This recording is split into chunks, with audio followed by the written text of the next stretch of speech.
27వ అధ్యాయం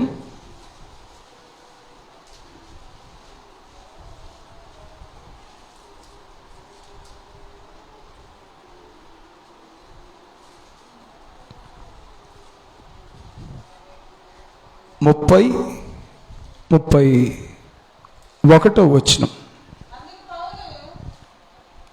అందుకు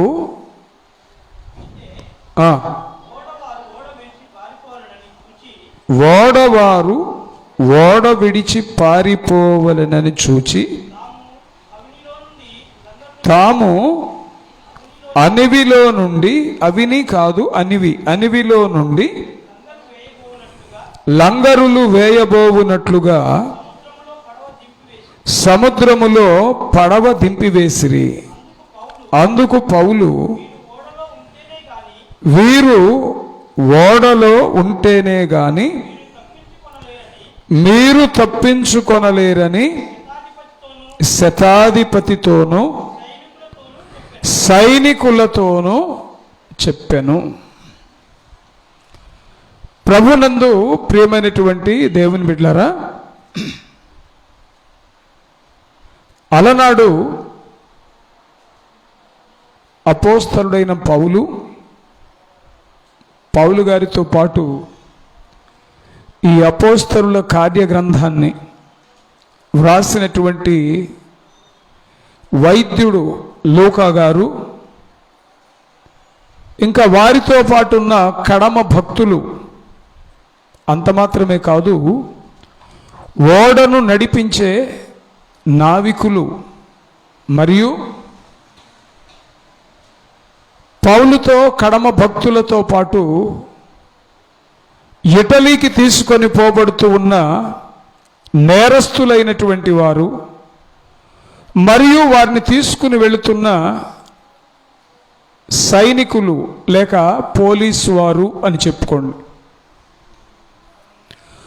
మొత్తం ఓడలో 276 మంది ఉన్నారు. ఎంతమంది ఉన్నారు ఓడలో చెప్పాలి? ఎంతమంది? 276 మంది. దేవుని సువార్తను ప్రకటించి నిష్కారణంగా తీర్పు కొరకు బంధించబడి తీసుకొని పోబడుతున్న పౌలు, లూకా తదితర భక్తులు ఒక వర్గం. మరొక వర్గం నేరములు చేసి వారి నేరములను బట్టి శిక్ష వేయబడుట కొరకై శతాధిపతి ఎదుటకు తీసుకొని పోబడుతూ ఉన్న నేరస్తులు. మూడవ వర్గం ఓడను నడిపించేటువంటి నావికులు. నాలుగవ వర్గం నేరస్తులను తీసుకెళ్ళి ఇటలీలో శతాధిపతి ముందు ఉంచేటువంటి డిపార్ట్మెంట్ వారు. మొత్తం ఎన్ని రకాల గుంపులు వీరు? 4 రకాల ప్రజలు. ఈ 4 రకాల ప్రజల్ని కలిపితే అందరూ 276 మంది ఉన్నారు ఓడలో. ఓడ బయలుదేరేటప్పుడే పౌలు గారు చెప్తాడు, అయ్యా ఈ ప్రయాణం అనుకూలం అనిపించడం లేదు, దయచేసి ప్రయాణాన్ని ఉపసంహరించుకోవడమో లేక మనం ఏ వైపు నుంచి వెళ్ళాలని ఆలోచిస్తున్నామో ఆ మార్గం నుంచి కాకుండా వేరొక మార్గాన వెళ్ళడం మంచిదని పౌలు గారు నావికులకు, అక్కడ ఉన్నటువంటి అధికారులకు చెప్తాడు. నావికులకు ఓడను నడిపించడంలో, అలాగే సముద్రంలో ఉన్న ప్రతి పరిస్థితి కొట్టిన పిండి కనుక ఏం పర్వాలేదు, మనం వెళ్ళినంత మాత్రాన ఏమి కాదని దైవజనుడు అపోస్తలుడైన పౌలు గారు చెప్పిన ఆ మాటని త్రోసిపుచ్చుతారు. ఒక రకంగా చెప్పాలంటే హేళనాపూర్వకంగా. తీరా బయలుదేరతారు. బయలుదేరిన తరువాత భయంకరమైనటువంటి తుఫాను చెలరేగుతుంది. ఓడలోనే వీరుంటారు. ఏ వైపు ప్రయాణం చేస్తున్నారో తెలియదు. చుక్కాని పని చేయడం మానేస్తుంది. 14 పగళ్ళు 14 రాత్రులు ఓడ చీకటిలోనే అంధకారములోనే ప్రయాణం చేస్తూ ఉంటుంది. బ్రతుకుతారో చనిపోతారో అన్న నమ్మకం వారికి లేదు. భవిష్యత్తును గూర్చిన ఆశలు ఆవిరైపోయాయి. చివరికి నావికులు అధికారులు కలిసి ఏం ఆలోచన చేస్తారంటే, ఓడను అణివి భాగంలోకి తెచ్చి లంగర్లు వేసి ఆపేస్తే ఓడలో నుంచి దుమికి ఎవడికి చేతనైనట్టుగా వాడు తమ ప్రాణాలని రక్షించుకోండి అని ఓడలో ఉన్నటువంటి వారికి ఉత్తర్వులు జారీ చేస్తారు. అప్పుడు పౌలు వారి మాటకు అడ్డం వచ్చి, అయ్యలారా, ఓడలో ఉన్న 276 మందిలో ఏ ఒక్కరి ప్రాణమునకు నష్టం కలగకుండా క్షేమంగా ఉండాలంటే మీరు ఓడలో ఉంటేనే మీకు క్షేమం. చప్పట్లు కూడా దేవుని స్తుతించుదాం. ఎవడైనా ఓడ నుండి కానీ ఓడను దాటి కానీ స్వచిత్తానుసారమైన మనస్సుతో ఓడలో నుంచి బయటికి వెళ్ళే ప్రయత్నం చేస్తే వాని ప్రాణమునకెంత మాత్రము గ్యారంటీ. ప్రాణాలు దక్కించుకోవాలంటే ఓడ నుంచి బయటికి వెళ్ళాలి. ఇది అధికారులు చెప్తున్న మాట. దైవజనుడైన పౌలు గారు చెప్తున్న మాట. మీరు ప్రాణములతో క్షేమంగా ఉండాలి అంటే ఓడలోనే ఉండాలి. స్తోత్రం కలుగునుగాక. ఈ మాట భౌతిక సంబంధమైన జ్ఞానానికి కొంచెం ఆశ్చర్యం కలిగిస్తుంది. లోక సంబంధమైన జ్ఞానానికి కూడా కొంచెం విడ్డూరంగా అనిపిస్తుంది. ఓడ ప్రమాదంలో చిక్కుకున్నప్పుడు ఓడలో నుంచి బయటికి వెళితే కాపాడబడతారు, కానీ ఓడంతా ప్రమాదములో ఉంటే మీరు ఓడలోనే ఉంటే రక్షించబడతారు అంటాడు పౌలు గారు. లోక సంబంధమైన జ్ఞానమేమో రక్షించబడాలంటే ఓడలో నుంచి బయటపడాల. దేవదేవుని యొక్క పరిచర్య చేసేటువంటి దైవజనుని ద్వారా పరిశుద్ధాత్మ దేవుడు మాట్లాడిస్తున్న మాట ఏంటంటే, మీరు క్షేమంగా ఉండాలంటే ఓడలోనే ఉండాలి. ఈ మాటని మనం గనక స్పిరిచువలైజ్ చేసుకుంటే, ఆత్మీయకరణ చేసుకుంటే, ఆత్మ సంబంధమైన విధానంలోకి మార్చుకుంటే, ఓడ అనగా సంఘం, రెండవది యేసుక్రీస్తు. ఓడ అనగా ఒకటి సంఘం, రెండు యేసుక్రీస్తు. ఎవడైనా తన ప్రాణమును రక్షింపకొనగోరితే వాడు ఓడలోనే ఉండాల, అంటే సంఘములో ఉండాలి. దాని అర్థం సంఘములో ఎవరుంటారు అంటే రక్షించబడిన వారందరూ ఉండేది సంఘం. రక్షించబడిన వారందరూ ఎవరిని బట్టి రక్షించబడిన వారు, ఎవరిని బట్టి పాపము నుంచి విడిపించబడిన వారంటే యేసుక్రీస్తును బట్టి పాపముల నుంచి. ఇప్పుడు తరమబడుతూ ఉన్న విపత్తు, భయంకరమైన తెగుళ్ళు, భయంకరమైనటువంటి మరణపు వాతబడే పరిస్థితులు, విపరీతమైనటువంటి అనర్థాలు మనుష్యుణ్ణి, మరణకరమైన స్థితిగతులు వెంటాడుతూ ఉన్నాయి. మృతతుల్యమైన పరిస్థితులు మనుష్యుణ్ణి వెంటాడేటప్పుడు మనుష్యుడు తనకిష్టానుసారమైన అనుకూలమైన ఎన్నో ప్రయత్నాలు చేస్తాడు. సింపుల్గా వాక్యం ఏమని చెప్తుందంటే, నీవు క్షేమంగా ఉండాలంటే నీవు ఓడలోనే నిలిచి ఉండాలి. నమ్మితే స్తోత్రం చెప్దాం, గట్టి చెప్దాం, హల్లెలూయా. ప్రస్తుతం ప్రపంచములో తరమబడుతూ ఉన్నటువంటి కోవిడ్ స్థితిగతుల మధ్య కూడా వాక్యం ఎరిగిన వారికి, బైబిల్ ఎరిగిన వారికి, ప్రభువుని అంగీకరించిన వారికి అస్తవ్యస్తమైన పరిస్థితుల్లో నీవు, నీ కుటుంబం, నీ వ్యవస్థ తరమబడేటువంటి తరుణంలో దేవుని వాక్యం నీకు ఉద్బోధిస్తూ నిన్ను బలపరుస్తూ ఉన్నటువంటి మాట ఏంటంటే, you should abide on the word of the lord. You should develop in the ship of Jesus, or otherwise the ship of congregation. సంఘం అనే ఓడలో, లేక యేసు క్రీస్తే నాయకుడై, క్రీస్తే రక్షణకర్త అయి, క్రీస్తే విశ్వాసమునకు కర్త అయి ఉన్నటువంటి ఓడలో సదరు విశ్వాసులైన వారు నివసిస్తే, ఒకవేళ ఈరోజు వరకు ప్రభువుని స్వరక్షకునిగా అంగీకరించకుండా ఉన్నవారు ఎవరైనా ప్రభువుని అంగీకరించే పరిస్థితులు పలుమార్లు నీకు ఎదురొస్తా ఉన్నా, బాప్తిస్మం పొందడానికి దేవుని ఆత్మ ఎన్నో మార్లు నిన్ను కదిలిస్తా ఉన్నా, ప్రేరేపణ కలిగిస్తా ఉన్నా, హృదయాన్ని కఠినం చేసుకుని, మనస్సుని కఠినం చేసుకుని, ఇప్పుడు కాదులే, ఈ సంవత్సరం కాదులే, ఇంకోసారి అని వాయిదాల మీద వాయిదాలు వేస్తూ బ్రతుకుతున్నావేమో. ఇప్పుడు నువ్వు తరమబడుతున్నావు. అయితే మరణం లేదా జీవం, అయితే అవతలొడ్డు కాకపోతే యువతలొడ్డు అన్నట్టుగా అడకత్తెరలో పోక మాదిరిగా కష్టకాలములో మనుష్యుడు ముందుకెళ్ళలేని, వెనక్కి రాలేని పరిస్థితుల మధ్య దిగ్బంధనం చేయబడ్డాడు.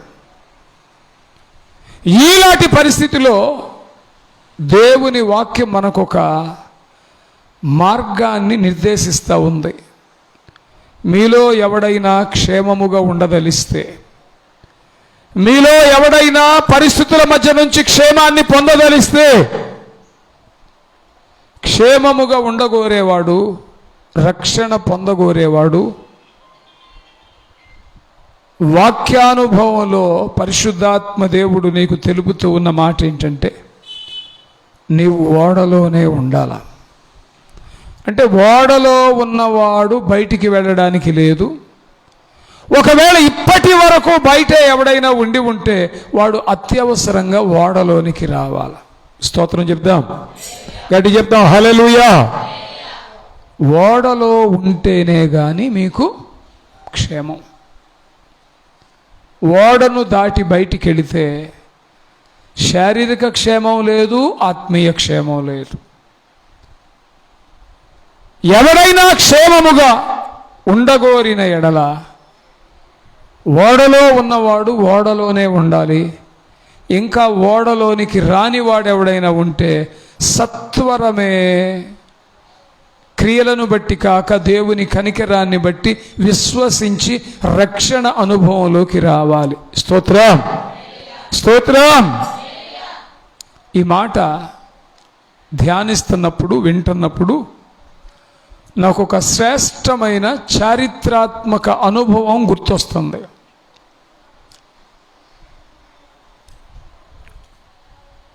సుమారుగా 480 సంవత్సరాల వయసులో నోవహుతో దేవుడు చెప్పాడు, నేను ప్రళయాన్ని రప్పించబోతా ఉన్నా, ప్రపంచమంతా భయంకరమైన ప్రళయంతో మునిగిపోతుంది, నా యందు విశ్వాసముంచిన వాడెవడో వాడు ఓడలో ప్రవేశిస్తాడు, ఓడలో ప్రవేశించిన వాడు మాత్రమే రక్షణ పొందడానికి అర్హుడవుతాడు. కాబట్టి ఇప్పుడు నువ్వేం చేయాలంటే, రాబోతున్న ప్రళయంలో నీవు నీ కుటుంబం రక్షించబడాలి, నశించకుండా ఉండాలంటే ఓడను కట్టడం ప్రారంభించు. స్తోత్రం చెప్దాం.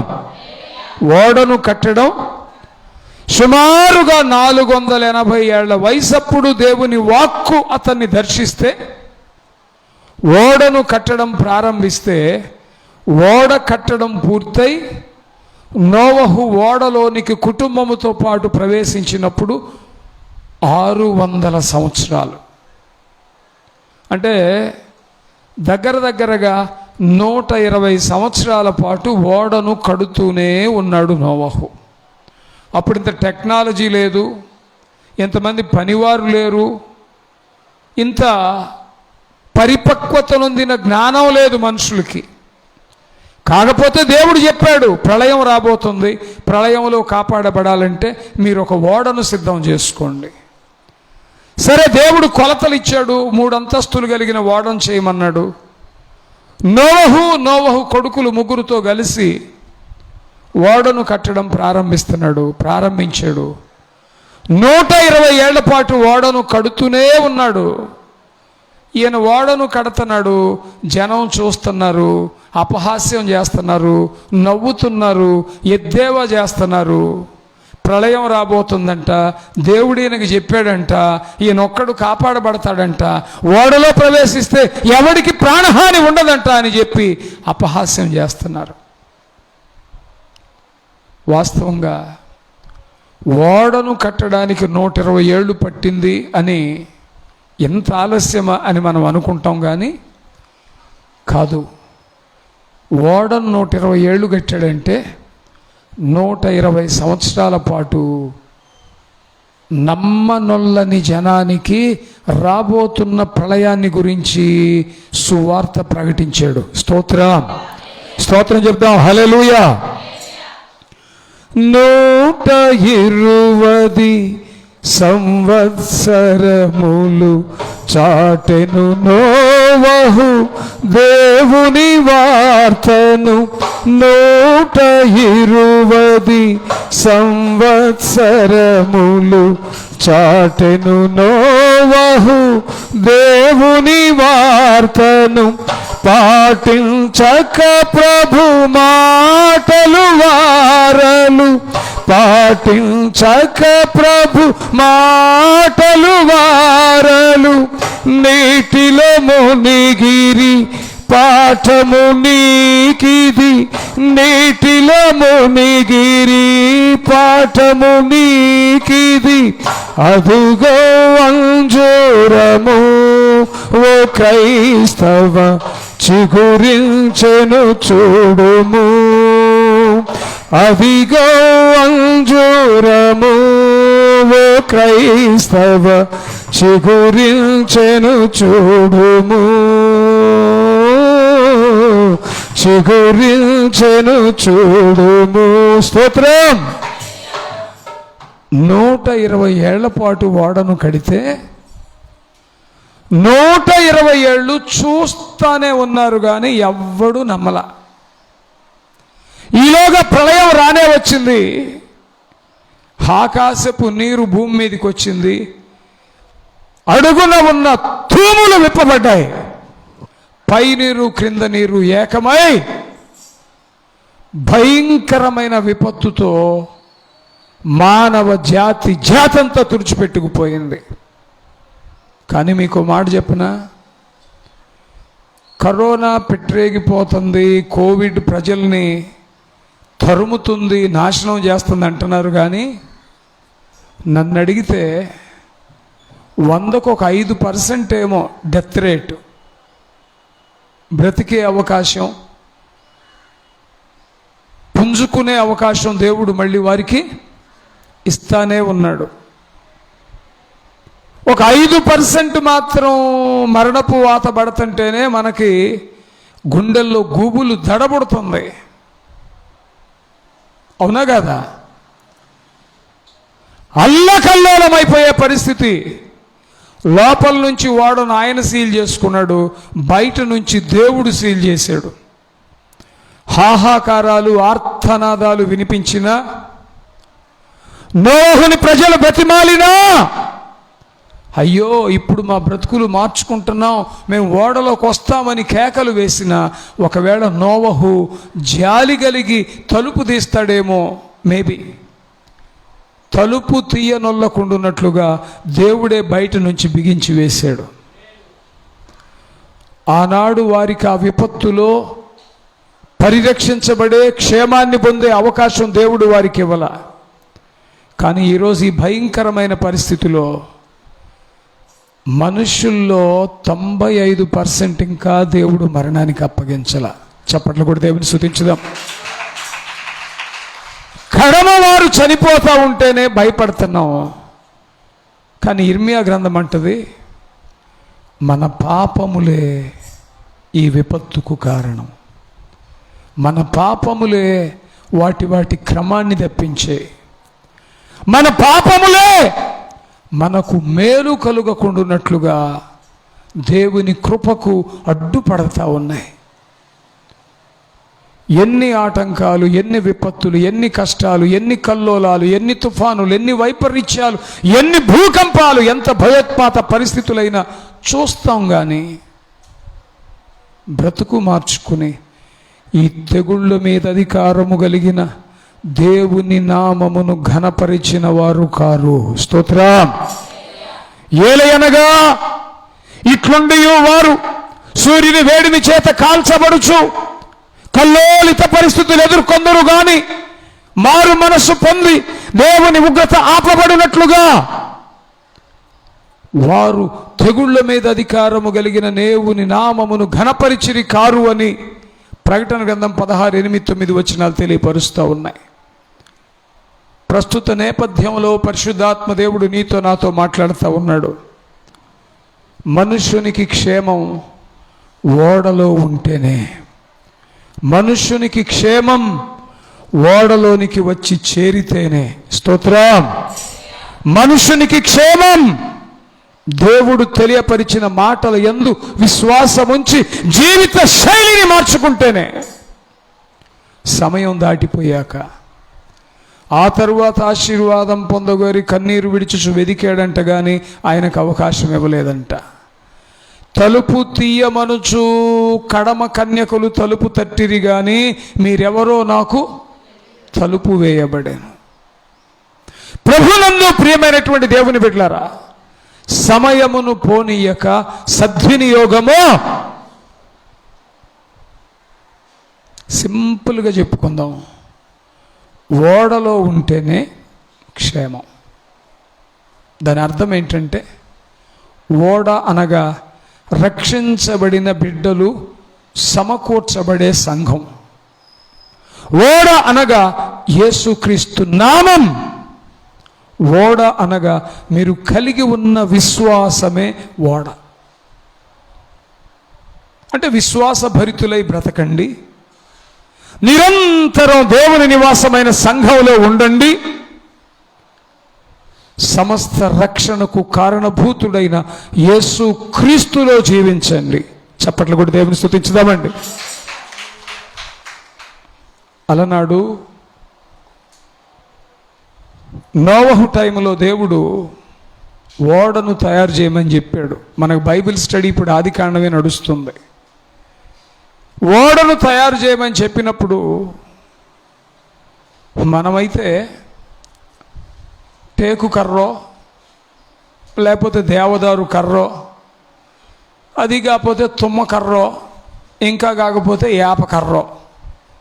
నేను చిన్నోడినై ఉండగా ఇంటి దర్వాజాలు పెట్టాలన్నా, ఇళ్ళ తలుపులు పెట్టాలన్నా టేకు తప్ప వాడేవాళ్ళు కాదు. ఇప్పుడు మనిషి క్వాలిటీ, వాడి ఆలోచన విధానంలో తగ్గింది, నీతి సంబంధమైన జీవితం తగ్గింది క్వాలిటీ. ఇప్పుడు ఇండ్లకు కూడా ఎట తయారయ్యాడంటే, ఏముందులేండి, ఏ కర్ర అయితేనేమి వేప కర్ర పెడదామనేవాడు తయారయ్యాడు, తుమ్మ కర్ర పెడదామనేవాడు తయారయ్యాడు. ఇంకా కొంతమంది నాలాంటి పరిస్థితులు ఉన్నవాళ్ళు అయితే సంగడి గుంటకెళ్ళి సెకండ్ హ్యాండ్ కర్ర కొనుక్కొని దాన్ని చిత్రగా పట్టించి రంగేపించి తెచ్చిపెట్టుకునేవాళ్ళు ఉన్నారు. ఇళ్ల వరకైతే ఇది పర్వాలా. నోహుకు చెప్పాడు దేవుడు, ఓడను కట్టుకోమన్నాడు. ఏ చెక్కతో కట్టమంటావు ప్రభువా అని నోవహు అడిగితే, చితిసారకపు మ్రాను, ఇంగ్లీష్లో గోఫర్ వుడ్ అంటాడు. ఏం రాను, మనకు అర్థమయ్యేట్టు చెప్పాలంటే ఇంకా సింపుల్గా చితిసార కర్ర. ఏ కర్ర? చితిసార, దాని పేరు అది. ఈ కర్రనే ఎందుకు వాడమన్నాడు దేవుడు? చాలా కర్రలు ఉన్నాయిగా, అన్నీ ఏ కర్ర అయితేనేమి గట్టిగా ఉండటమే కావలసింది. 1, 2, 3 విషయాలు చెప్పి సమయాన్ని ముగిస్తా. నేను చితిసార కర్రని మాత్రమే ఓడ తయారీకి ఉపయోగించమని దేవుడు నోవహుకి ఎందుకు చెప్పాడంటే, నంబర్ 1, చితిసార కర్రను గనక నీళ్లలో వేస్తే ఏమైతుంది? నీళ్ల మీద అన్ని కర్రలు తేలుతాయి. అన్ని కర్రలు తేలుతాయి, చితిసార కూడా తేలిద్ది. అయితే అన్ని కర్రలు తేలి ఎంతకాలం ఉంటాయి అంటే కర్ర నీళ్లు తాగిందాకా ఉంటాయి నీళ్ల మీదే. నీళ్లు తాగిందనుకో కర్ర, తర్వాత ఏమైద్ది, అది మునిగిపోయిద్ది, చీకిపోద్ది. కానీ చితిసార నీరు త్రాగదు. స్తోత్రం చెప్పండి. చితిసార నీరు త్రాగదు. ఎందుకని తాగదు? మీకు అర్థం కావడానికి చెప్తా. టేకు చెక్కను చూశారు ఎప్పుడన్నా? టేకు కర్ర కళ్ళతో చూడడానికి ఎట్ట కనపడిద్ది? అది టేకు కర్రని చిత్రిక నున్నగా పట్టిన తర్వాత ఆ కర్ర మన ఎదురు పెడితే ఎట్ట కనపడిద్ది? అది మీరు ఎప్పుడు అది కూడా చూడలేదేమో. ఎట్ట కనపడిద్ది? అది నన్ను అడగమాకండి, అదే మేము అడుగుతున్నాం అన్నట్టు తలకాయ ఊపుతున్నారు. ఎట్ట కనపడిద్ది? అది చిత్రిక పట్టాక గుల్ల పట్టిన తర్వాత కర్ర ముందు ఏమొచ్చిద్ది? నునుపు వచ్చిద్ది. నునుపుతో పాటు కర్రను కనుక అట్లా చూస్తే ఎట్ట కనపడిద్ది? అది నిగ నిగ నిగ నిగ నిగ నిగలాడత కనపడిద్ది. ముఖం మీద కనుక నూనె రాస్తే ముఖం ఎట్ట నిగనిగలాడిద్దో కర్ర కూడా. ఎందుకు? ఏముంటుంది ఆ కర్రలో? సేవ కాదు నీ ముఖం, నూనె గ్రంథులు. ఏముంటాయి? ఏ కర్రలో నూనె గ్రంథులు ఉంటాయో ఆ కర్ర నీళ్లను తాగదు. నోవహు ఓడలోకి 600 ఏళ్లప్పుడు వెళ్ళాడు. 40 రోజుల పాటు ప్రచండ వర్షం కురిసింది. కురిసిన తర్వాత నీళ్లన్నీ ఇంకిపోయిందాకా ఓడలోనే ఉన్నాడు. ఉండి ఉండి ఉండి ఉండి మళ్ళా నేల మీద కాలు మోపడానికి ఎంతకాలం పట్టింది నోవహుకి? 1 సంవత్సరం 1 నెల 27 రోజులు. ఇది నేను చెప్పాను కాబట్టి మాకు గుర్తుపెట్టుకున్నారు. బైబిల్ గ్రంథంలో 66 పుస్తకాల మొత్తంలో ఎన్ని వచనాలు ఉన్నాయంటే ఇప్పుడు ఫైనల్ అవ్వాల మీకు. ఒకళ్ళు ఒకటి చెబుతారు, ఇంకొకళ్ళు ఇంకోటి చెబుతారు, ఇంకోటి చెబుతారు. 1 సంవత్సరం 1 నెల 27 రోజులు అంటే సుమారుగా 13 నెలల 27 రోజులు. మీరు మామూలు కర్ర నీళ్ళల్లో వేయండి, ఉంటుందా? 1 నెల ఉంటే టాపు, 2 నెలలు ఉంటే టాపు, తర్వాత ఇక ఉండదు. 13 నెలల 27 రోజులు నీళ్ల మీద ఉంది ఈ కర్రతో చేసిన ఓడ. చారిత్రాత్మక ఆధారాలు గనక మనం చూస్తే ఈ నోవహు కట్టిన ఓడ ఆరారతు పర్వతాల మీద ఇప్పటికి కూడా ఉంది అని చెప్పి, అవునా కదా? చారిత్రాత్మక సంఘటనలు, బైబిల్లో చెప్పబడిన అనేక విషయాలు వాస్తవాలు అని నమ్మడానికి ఆధారాల్లో ఇది ఒకటి. మరి ఇంతకాలం ఈ కర్ర చెడిపోకుండా ఉంది అంటే బికాజ్ ఆఫ్ ఆయిల్ గ్లాండ్స్, నూనె గ్రంథులు ఆ కర్రలో ఉన్నాయి. అమ్మా, దేవుడు ఆ కర్రని మానవాళి రక్షణ కొరకైన ఓడగా తయారు చేయడానికి వాడుకున్నాడు అంటే కర్రలో ఉన్న ప్రత్యేకత ఏంటంటే నూనె గ్రంథులు కలిగిన కర్ర. చప్పట్లు కూడా దేవుని స్తుతించండి. నశించిపోయే మానవ జాతి కొరకు దేవుడు నిన్ను నన్ను కూడా తనకిష్టమైన విధానంలో పంథాలో వాడుకోవాలంటే, దేవుని కొరకు నీవు నేను కూడా వాడబడాలంటే నూనె గ్రంథులు కలిగిన చితిసార కర్ర వలె మనలో కూడా నూనె ఉండాలి. స్తోత్రం చెప్పండి. నూనె అనగా పరిశుద్ధాత్మకు సాదృశ్యం. నూనె అనగా అభిషేకానికి సాదృశ్యం. దేవుడు వాడుకోదలిచిన వ్యక్తిలో ప్రైమరీ క్వాలిఫికేషన్ దేవుడు ఏమి చూస్తాడంటే నూనెను కలిగిన వ్యక్తిగా, దట్ మీన్స్ దైవ ఆత్మతో నింపబడిన వ్యక్తిగా నీ ఉండాలి. స్తోత్రం చెప్దా, గడి చెప్దా, హల్లెలూయా. కర్రలో నూనె గ్రంథులు ఉన్నప్పుడు ఎన్ని సంవత్సరాలైనా ఆ కర్ర సముద్రములో నీళ్లలో ఉంటుంది, కానీ నీరు మాత్రం కర్రలోనికి వచ్చే అవకాశం. నీలో నాలో పరిశుద్ధాత్ముడు ఉన్నప్పుడు, దేవుని ఆత్మ సంధింపు కలిగి మనం జీవించేటప్పుడు,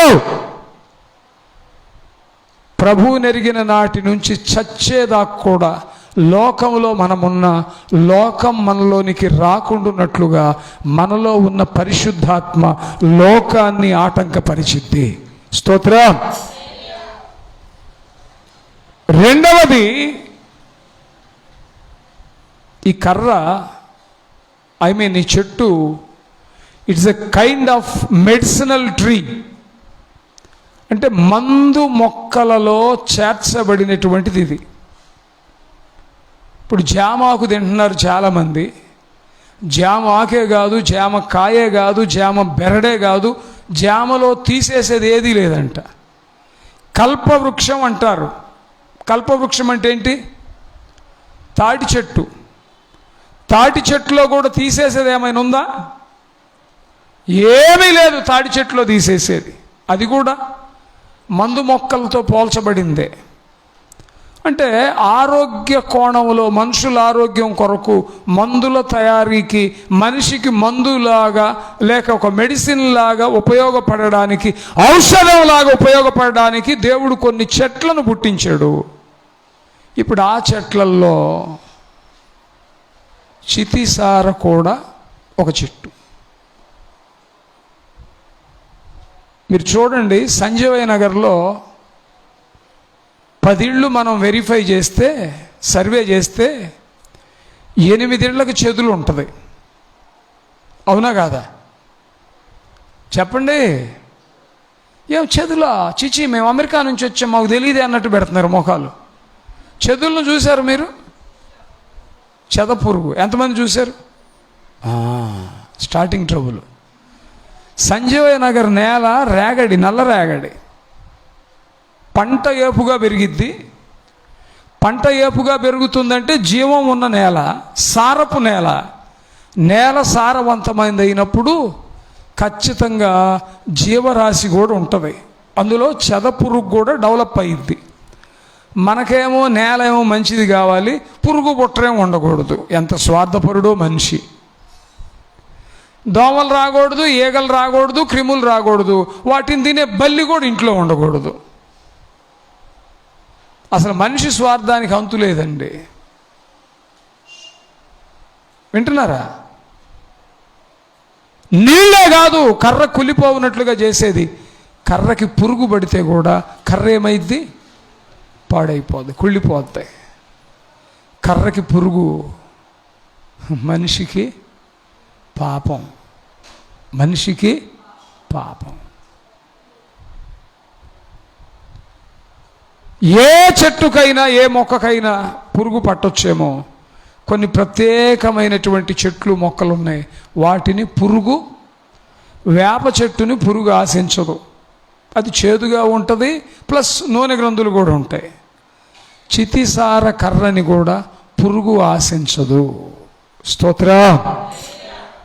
ఎందుకంటే అది ఔషధ గుణాలున్న చెట్టు. పురుగు ఆశించడానికి సాధ్యం కాదు. యేసుక్రీస్తుని రక్షకునిగా అంగీకరించిన నిన్ను, నన్ను కూడా ప్రభువు వాడుకోవాలంటే ఏ పురుగు ఆశింపని జీవితం, అంటే ఏ పాపము చేత, చెద చేత ఆశింపబడని వారమై మనం బ్రతకాలి. స్తోత్రం. ఏ చెట్టునైనా, ఏ మనిషినైనా ఆశించిద్దేమో కానీ వారి చుట్టూ కంచె గనక ఉంటే ఏ తెగులు వాడి గుడారాన్ని తాకదో. చప్పట్లు కూడా దేవుని స్తుతించుదాం. పగలు ఎండ దెబ్బ అయినా, రాత్రి వెన్నెల దెబ్బ అయినా నీకు తగలదు. పగటి వేళ ఎగురు బాణముకైనా, రాత్రి వేళ సంచరించు తెగులునకైనా నీవు భయపడవు. బికాజ్ ఏ పురుగు ఏ పాపం నిన్ను ఆశింపకుండానట్లుగా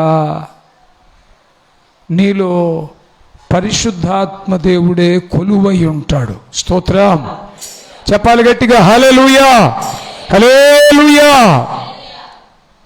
ఒకటి, నీరు తాగది చెట్టు అంటే ఈ కర్ర.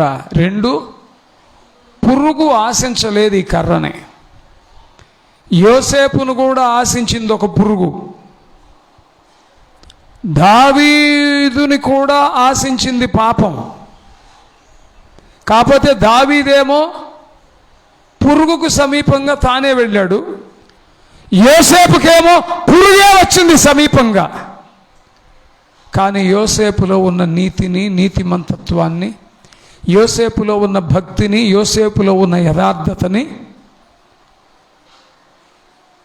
అణువంతైన తాకలేకపోయింది. స్తోత్రం స్తోత్రం. ఒకటి, నేను ముగిస్తా, ఇంకొక మాట చెప్పి ముగిస్తా, మిగిలింది రేపు బైబిల్ స్టడీలో కంటిన్యూ చేసుకుందాం. ఒకటి, నీళ్లు త్రాగదు. ఎందుకని? నూనె గ్రంథులు ఉంటాయి. పురుషుడైనా స్త్రీ అయినా, యవనస్తుడైనా యవనస్తుడైనా లోకం నీలోకి రాకుండా ఉండాల, సాతానుడు నీలో ప్రవేశించకుండా ఉండాల, లోక సంబంధమైన పాపం నిన్ను ఆశించకుండా ఉండాలంటే నీలో నూనె అవసరం. ఏ వ్యక్తిలో నూనె ఉండదో ఆ వ్యక్తిలోకి నీళ్ళు వచ్చేస్తాయి, లోకం వచ్చేసిద్ది ఈజీగా, చాలా ఈజీగా. ఏ వ్యక్తిలో పరిశుద్ధాత్ముడు ఉంటాడో ఆ వ్యక్తిలోకి లోకం రాలేదు. పరిశుద్ధాత్ముడు ఉండాల్సిన నీ హృదయములో, నీ జీవితంలో లోకం వచ్చి చేరిందంటే, ఏ రూపంలోనైనా ఉండొచ్చు లోకం. కొంతమంది దేవుని కంటే బంగారం మీద పిచ్చి, కొంతమంది దేవుని కంటే శరీరం మీద పిచ్చి, కొంతమందికి దేవుని కంటే ఐశ్వర్య ఘనతల మీద పిచ్చి, కొంతమందికి పేరు ప్రఖ్యాతుల మీద పిచ్చి, కొంతమందికి ఏమో అమ్మాయికి అబ్బాయి అంటే పిచ్చి, అబ్బాయికి అమ్మాయి అంటే పిచ్చి. ఏంటిది? లోకం.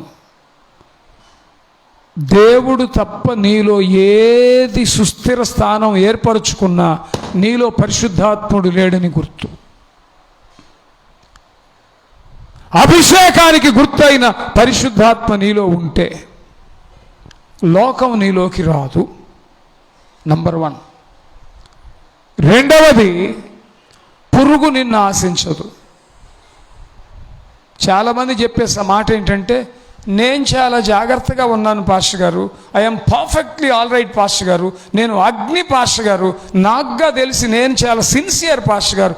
కానీ అటువైపు నుంచే వేవ్స్ వస్తున్నాయి. ఏం వేవ్స్? ఇప్పుడు సెకండ్ వేవ్ అంట కోవిడ్. ఫస్ట్ వేవ్ కంటే, సెకండ్ వేవ్ కంటే, థర్డ్ వేవ్ కంటే, ఫోర్త్ వేవ్ కంటే అత్యంత ప్రమాదకరమైన వేవ్ పాపపు వేవ్. నేను చాలా సిన్సియర్ అయినా అవతల నుంచే పురుగు నన్ను ఆశిస్తుందంటే, అసలు పురుగు నిన్ను ఆశిస్తుందంటే నువ్వు డొల్లని అర్థం. పైకే కర్రగా ఉన్నావు కానీ లోపలంతా లొట్ట. పరిశుద్ధాత్మను నింపబడిన బ్రతుకు నీకుంటే ఏ పురుగు నిన్ను ఆశించదు. చప్పట్లు కూడా దేవుని స్తుతించండి. ఒకవేళ ఏ పురుగైనా నిన్ను ఆశిస్తే, నువ్వు అగ్నివై ఉన్నప్పుడు పురుగు నీ దగ్గర చేరితే ఏమైద్ది? అగ్ని కాల్చి పడేస్తుంది.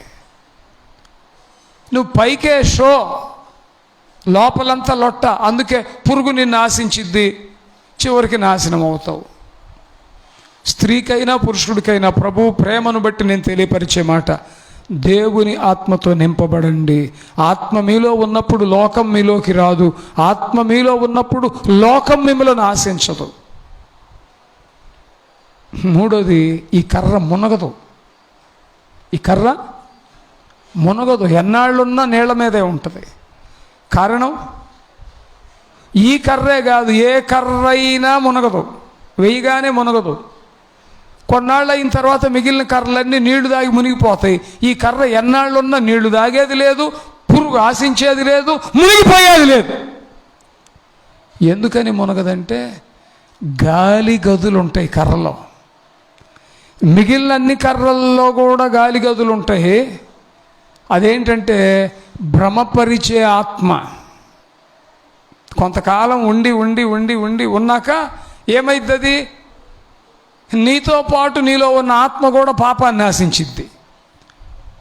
భ్రమపరిచే ఆత్మ కాదు మనలో ఉండాల్సింది, నిజమైన పరిశుద్ధాత్మ గాలి మనలో ఉండాలి. స్తోత్రం. గాలి గదులు వానిలో ఉన్నప్పుడు ఎంత కాలం ఉన్నా ఆ కర్రని పురుగాశించదు, ఆ కర్రలోకి నీళ్లు రావు, ఆ కర్ర మునిగిపోయే పరిస్థితి. నాలుగోది ఒక్కటి చెప్తా, అయింది 11:25 అయింది. నాలుగో మాట, చాలా కర్రలు గట్టిగా ఉంటాయి. ఓడ తయారీకి కూడా కర్ర గట్టిగా ఉంటేనే బరువు ఎక్కువ మోసిద్ది కదా. నేను ఒకటి అడుగుతా, కర్ర గట్టిగా ఉన్నంత మాత్రానే కాదు, తయారు చేసేటప్పుడు మేకులు కొట్టారు అనుకోండి, కొన్ని కర్రలు మేకు దిగుతూ ఉండగానే ఏమైపోతాయి? పగిలిపోతాయి. మేకు బట్టంతో పగిలిపోతాయి.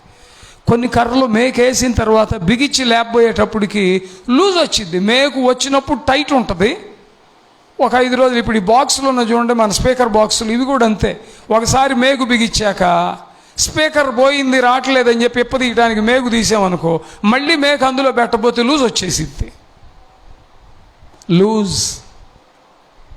లూజ్ అంటే జల్లు, నో టైట్నెస్. మానవ జీవితం ఫిట్నెస్ ఉండదు. మీరు అంటారు చూడండి, వాడు ప్రార్థనా పరుడే కానీ మెతకలే. అబ్బో, ప్రార్థనా పరురాలే కానీ మెతకలే. మెతకంటే హిహి అన్నాడంట వాడి దగ్గరికి వెళ్ళి. హీ అందంటే ఏమో. వాడు హిహి అన్నప్పుడు చెప్పు చూపించామనుకో, రెండోసారి రాడు దగ్గరికి, పళ్ళుడిపై హాహా అనుకుంటూ వెళ్తాడు. అవతల హిహి అనగా నువ్వు హుహు అన్నావు అనుకో, కథ తేడా పడిపోతుంది. కొంతమంది పైకి ఎంత సిన్సియర్గా కనపడతారంటే కొత్త ఉండదు, పాత ఉండదు. అవతలోడు వేసే బోర్డు జోకులన్నిటికీ నవ్వుతూ ఉంటారు. ఎప్పుడైతే మనం పనికి మాలి నవ్వు ఒకటి ముఖం మీద పెట్టుకుంటామో, అవతలోడికి వెంటనే గ్రీన్ సిగ్నల్స్ వచ్చేస్తుంటాయి. ఓహో, నేనేసే పురికి జోక్కు నవ్వారంటే నేనంటే ఇష్టమే కాబోలని చెప్పి ఇంకొంచెం ఎఫెన్స్ అవుతాడు. అర్థమవుతుంది నేను చెప్పే మాట? మెతకుండొద్దు. చితిసార కర్ర మెతక కర్ర కాదు. స్తోత్రం. కొంతమంది మెతక కాదు, ఎవరో ఏదో అన్నారని ఉరి పోసుకుంటారు పోయి. ఇదేంటంటే పగిలిపోయే నైజం. మెతక కాదు కానీ ఊరకనే పగిలిపోతారు. కర్రలో మెతక ఉండకూడదు, పగిలిపోయే విధానం కూడా ఉండకూడదు. మరి ఎట్టుండాలి? ఎలాంటి గాయాలనైనా భరించుకునే శక్తి ఉంటుంది చితిసారకి. స్తోత్రం. అంటే అర్థం తెలుసా? ఎన్ని కష్టాలైనా, ఎన్ని నష్టాలైనా, ఎన్ని ఇబ్బందులైనా, ఎన్ని ఆటుపోట్లైనా బేరింగ్ కెపాసిటీ ఉంటుంది. ఈ కర్రని నారకర్ర అంటారు. ఎంత కొట్టినా పగిలిపోయే స్వభావం దీనికి. స్ట్రైట్గా చెప్పాలంటే ఎన్ని కష్టాలైనా పడినా పగిలిపోయే స్వభావం మన యేసయ్యది కాదు. స్తోత్రం. చితిసార అనగా సజీవుడైన యేసుక్రీస్తే. ఆ రోజు చితిసార కర్ర ఓడ తయారీకి ఉపయోగిస్తే, ఈరోజు యేసుక్రీస్తు అనబడే ఈ సజీవ కర్ర మానవాడి రక్షణ కొరకు ఉపయోగపడుతుంది. Praise the lord. ఒకటి, నీళ్లు తీసుకోదు. 2 అంటే లోకాన్ని రానియదు. 2 పురుగు ఆశించదు. 3 తేలుతుంది నీటిలో, 4 మెతక కర్ర కాదు, అలాగని పగిలిపోయేది. ఎన్ని మేకులు కొట్టినా తయారు చేసేవాడి ఉద్దేశం తన పట్ల నెరవేరునట్లుగా భరించుకోగలిగిన దమ్ము ఈ కర్రకు ఉంటుంది. చిన్న ప్రార్థన చేద్దాం. తల్ల వంచండి, దయచేసి తల్ల వంచండి. చిన్న ప్రార్థన చేద్దాం.